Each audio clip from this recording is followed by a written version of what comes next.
Abba Pambo on Life in the Last Times, from the Gerondikon, the Sayings of the Desert Fathers.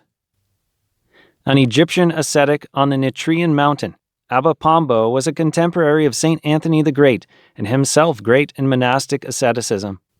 Born about 303, he was one of the first to join Amun in Nitria. He was illiterate until he was taught the scriptures as a monk and ordained priest in 340. He had two characteristics by which he was especially known. By long training, he sealed his lips so that no unnecessary word passed them, and he never ate bread other than that which he gained by his own labor, plaiting rushes. He was like an angel of God, and in old age his face shone as did the face of Moses in ancient times, so that the monks could not look on it. He did not give a quick answer even to a simple question, without prayer and pondering in his heart. This wonderful saint had clear discernment in the destiny of the living and the dead. He entered into rest in the Lord in the year 374. Abba Pambo says, "And I tell you this, my child, that the days will come when the Christians will add to and will take away from and will alter the books of the Holy Evangelists and of the Holy Apostles and of the divine prophets and of the Holy Fathers. They'll tone down the Holy Scriptures and will compose troparia, hymns, and writings technologically. Their nous will be spilled out among them and will become alienated from its heavenly prototype. For this reason, the Holy Fathers had previously encouraged the monks of the desert to write down the lives of the fathers not onto parchment, but onto paper, because the coming generation will change them to suit their own personal tastes. So you see, the evil that comes will be horrible." Then the disciple said, "So then, Yerunda, the traditions are going to be changed and the practices of the Christians?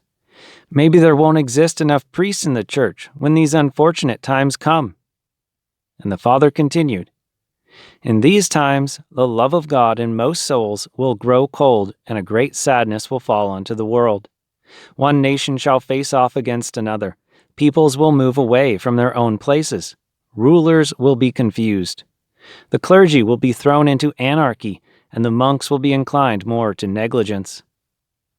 The church leaders will consider useless anything concerned with salvation, as much for their own souls as for the souls of their flocks, and they will despise any such concern.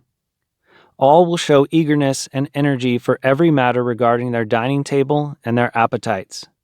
They'll be lazy in their prayers and casual in their criticisms. As for the lives and teachings of the Holy Fathers, they'll not have any interest to imitate them, nor even to hear them. But rather they will complain and say that, if we had lived in those times, then we'd have behaved like that. And the bishops shall give way to the powerful of the world, giving answers on different matters only after taking gifts from everywhere and consulting the rational logic of the academics. The poor man's rights will not be defended. They'll afflict widows and harass orphans. Debauchery will permeate these people. Most won't believe in God. They'll hate each other and devour one another like beasts. The one will steal from the other.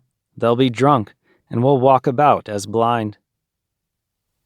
The disciple again asked, "What can we do in such a state?"